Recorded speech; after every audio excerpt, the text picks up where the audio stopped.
তৃতীয়ত যে বিষয়টা আমাদের খেয়াল করা দরকার সেটা হলো, কোরবানির পশুর জবাই করে তার গোশত খাওয়া আল্লাহ তাআলা আমাদের জন্য হালাল করেছেন, কিন্তু এর মানে এই না যে পশুর প্রতি কোনো অমানবিক আচরণ করা যাবে। পশুর প্রতি অমানবিক আচরণ করলেও কোরবানি অর্থহীন হয়ে যেতে পারে। এখন বলতে পারেন পশুর প্রতি কেউ কেউ অমানবিক আচরণ করে? উত্তর হলো হ্যাঁ, করে। কিভাবে করে? অনেকে আছেন পশু কিনে আনার পর যথাযথভাবে যত্ন আত্তি করে না, নিয়মতান্ত্রিক ভাবে খাওয়ায় না। কারণ জবাই করে ফেলবো, দরকার কি খাওয়ানোর? আপনি এক সপ্তাহ আগে 5 দিন আগে বাজার থেকে পশু কিনে আনছেন, এটা ঠিক মতো খাওয়াইলেন না, যেখানে তার কষ্ট হয়, মশা টশা আছে যেখানে সেখানে তার বেঁধে রাখলেন।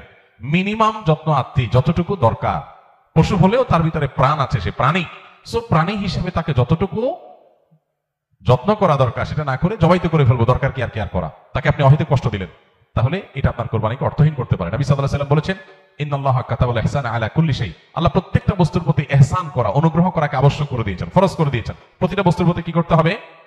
ইহসান করতে হবে।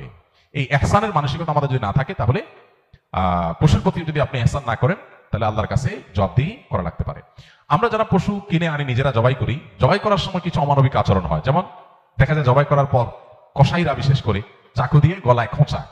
এই গলায় খোঁচানোর পরে, খোঁচানোর কারণে দেখা যায় যে স্বাভাবিকভাবে রক্ত প্রবাহ হয়ে, রক্ত বের হয়ে যে মৃত্যু হতো সেটা না হয়ে একটা পশু মারা যাচ্ছে অনেক সময় স্পাইনাল কর্ডে আঘাত করার কারণে।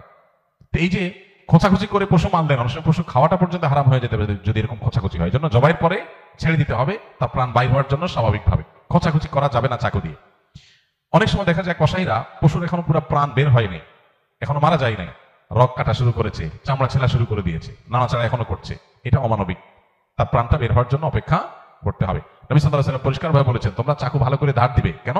কারণ ধার দিলে পশু তাড়াতাড়ি জবাই হয়ে যাবে। অহেতুক তাকে খোঁচাখুচি করে কষ্ট দেওয়া লাগবে না। ধাপে ধাপে পশুর প্রতি চরম অমানবিক আচরণ এই দেশে করা হয়। পরিবহনে হয়, আপনারা জানেন, একটা ট্রাকে ধরা যাক যে 15টা গরু উঠানো যাবে, সেখানে 20টা গরু উঠানো হলো, 5টা গরু বেশি উঠানো হলো, তাতে পড়তা বেশি হয়ে যায়, খরচ কম পড়ে, ব্যবসাটা একটু বেশি হয়ে যায়। কিন্তু 5টা গরু বেশি উঠানোর কারণে কি হয়?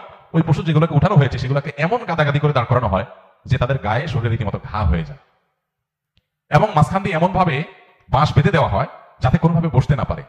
10 ঘন্টা, 15 ঘন্টা, 20 ঘন্টা পর্যন্ত অনেক সময় সিরিয়ালে জ্যামে ট্রাকগুলো, পিকআপগুলো আটকা পড়ে থাকে, এবং 20 ঘন্টা ধরে তাদেরকে এভাবে এমন ভাবে বাঁশ বেঁধে দেওয়া হয় যাতে করে কোনোভাবে বসতে না পারে।